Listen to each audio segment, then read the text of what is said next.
Hey everyone, this is Andrew. This is day 5 of my recovery from a hip arthroscopy to repair a torn labrum in my left hip and to correct femoroacetabular impingement.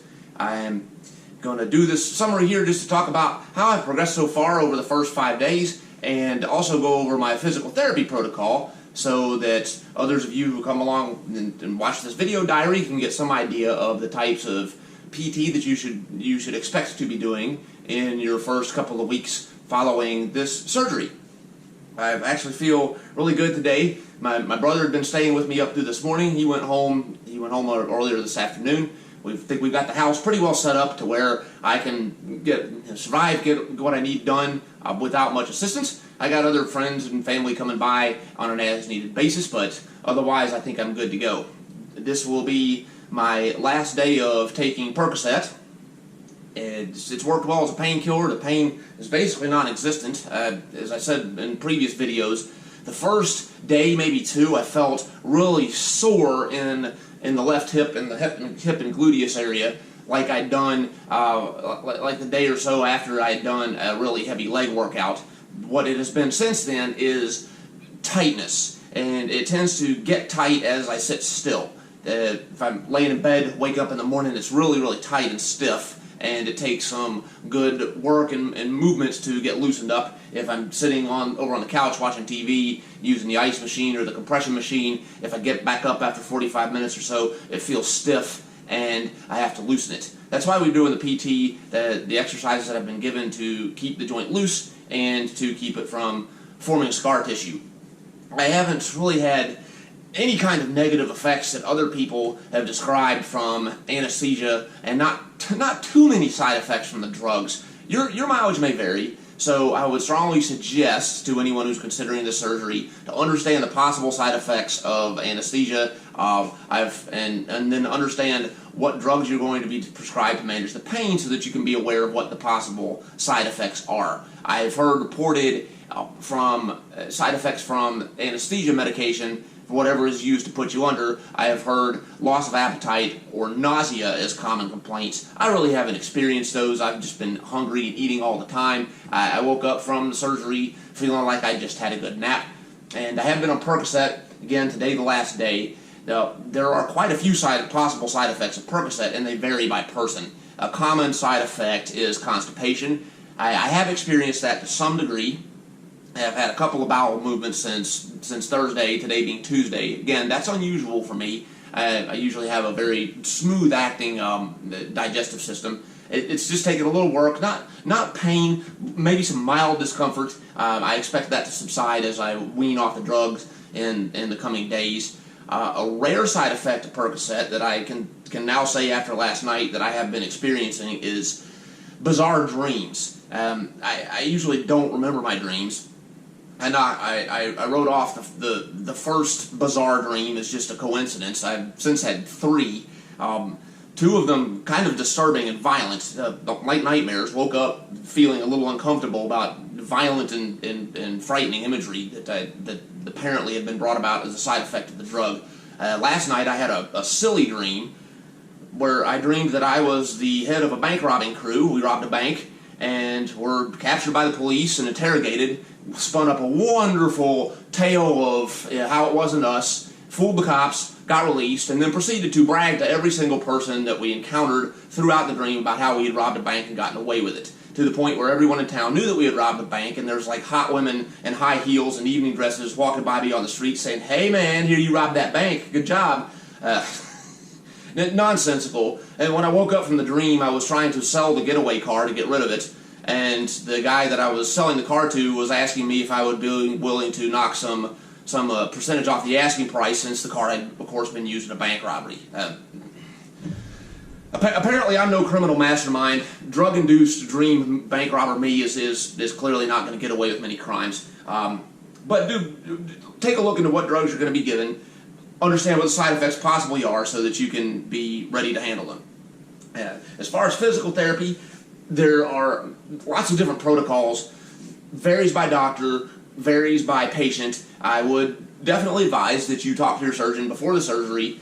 Get the physical therapy plan so that you know what it is going in, especially for the first couple of weeks. It is common for patients to start physical therapy the same day of surgery. It's common for it to be within 2 to 3 days afterwards. A 2-week time frame is also a commonly prescribed protocol, and that is the one that my surgeon prescribed to me. Gave me some exercises to do at home. I will do those and continue doing them, been doing them. I'll have my 2-week post-surgery follow-up, 14 days past surgery, and from there we will go to in-person physical therapy if the surgeon deems that it is proper to do so at that time. And I've been progressing all right, so I don't see any reason why he won't. But it is good to look at other, if you go out on Google, physical therapy for hip arthroscopy, you can get an idea of different exercises that are prescribed for the first couple of weeks. Maybe talk to your doctor about them if you see some that look like you might be able to do them easily around your house and they might help. I do have 4 exercises that were given to me by the doctor, and then one that we came up with that I asked permission about on my own. The 4 that were prescribed to me were first off, heel slides. Again, this being my operated side right here. I will either be on the bed. Actually, let's just get back on the bed right here. You can do it on a reclining couch or on a bed, and it's very simple. You just lay back and slide the heel back and forth 10 times. I am limited to flexion, hip flexion up to 90 degrees. Just do this over, either here or over there on the recliner. You can also do it sitting up, although it's a little less comfortable. I'm getting, each day, I can raise the hip a little bit higher without discomfort. I'm using pain as the guide, so when I get to about right here right now, it starts to tighten up, so we'll just keep it. And it was a little bit lower yesterday. Again, heel slides, very simple. The second exercise that I was prescribed were quad flexes. Again, those are self-explanatory. You just flex the quads, hold them for a couple seconds, and release. 10 times. Just like that. Third exercise is to point the toes. I don't remember exactly what it's called, toe pointing. Bring them back like so. Hold it for a couple seconds, and then release. 10 times. I lost count. I think that's 9, 10. And the last exercise is to point the toes. This just keeps the muscles loose. The first 2 work on the quad, a little bit of stretching and flexibility in not the quad, the hip flexion. The last 2 are for working the lower body or the calf muscles a little bit to help avoid clots and stiffening of the muscles. Easy peasy. The one exercise that I saw was a common exercise given that my surgeon didn't mention. I brought it up to him, discussed it with him, and we agreed that it would be good to do, and that is the use of stationary bike type pedaling. Many people who mentioned that they started physical therapy the same day of surgery or within a couple of days said that their primary exercise, or one of the primary exercises, was to get on the stationary bike and to pedal without resistance. I brought that up with my doctor. He said he thought it was a great idea and I could do it to my heart's content as long as I'm doing it pushing with no resistance and pushing with the non-operated side. So I got one of these little under-the-desk bikes on Amazon. This is basically just a stand with pedals. It costs about $35. I looked at buying a used stationary bike, and they were all the ones that I found around the area. Looks like a lot of them looked like they might work well, but they were all more expensive than this $35 deal on Amazon. And I just put it down here. It doesn't weigh a whole lot, so I have to put it up against the wall, and then I'll just slide myself into it. Another device that you may want to consider getting is a leg lift. This is a stiff bar with a loop around the end. I really needed this the first couple of days. I could probably get away without having it now, but now that I need to shift a little bit, I just don't want to put too much stress on those hip flexors. So I can push with the non-operated side and then use the leg lift to get my leg up and over here. First couple of days, that was really, really stiff. Now it's not so stiff, so tomorrow I probably won't have to use this anymore. And then I just get into the pedaler. It takes me a couple of seconds. Again, use the grabber tool if you need to.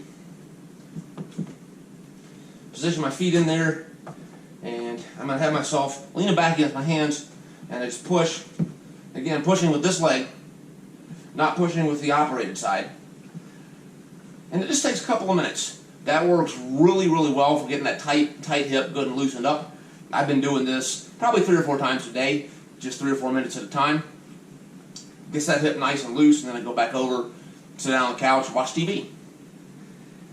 We've been, thus far, I'd say, progressing linearly. I don't expect that to continue. My understanding of the recovery is that it can be 2 steps forward, 1 step back a lot. Thus far, it hasn't been that way for me, although we are early on in the process. I'm just going to continue over the next 11 days, no, 9 days until I have my follow-up. Doing the PT, I do those exercises once every 1 to 2 hours, and we're going to go from there. Thus far, it's been all right. Hope it continues that way. Thanks for watching.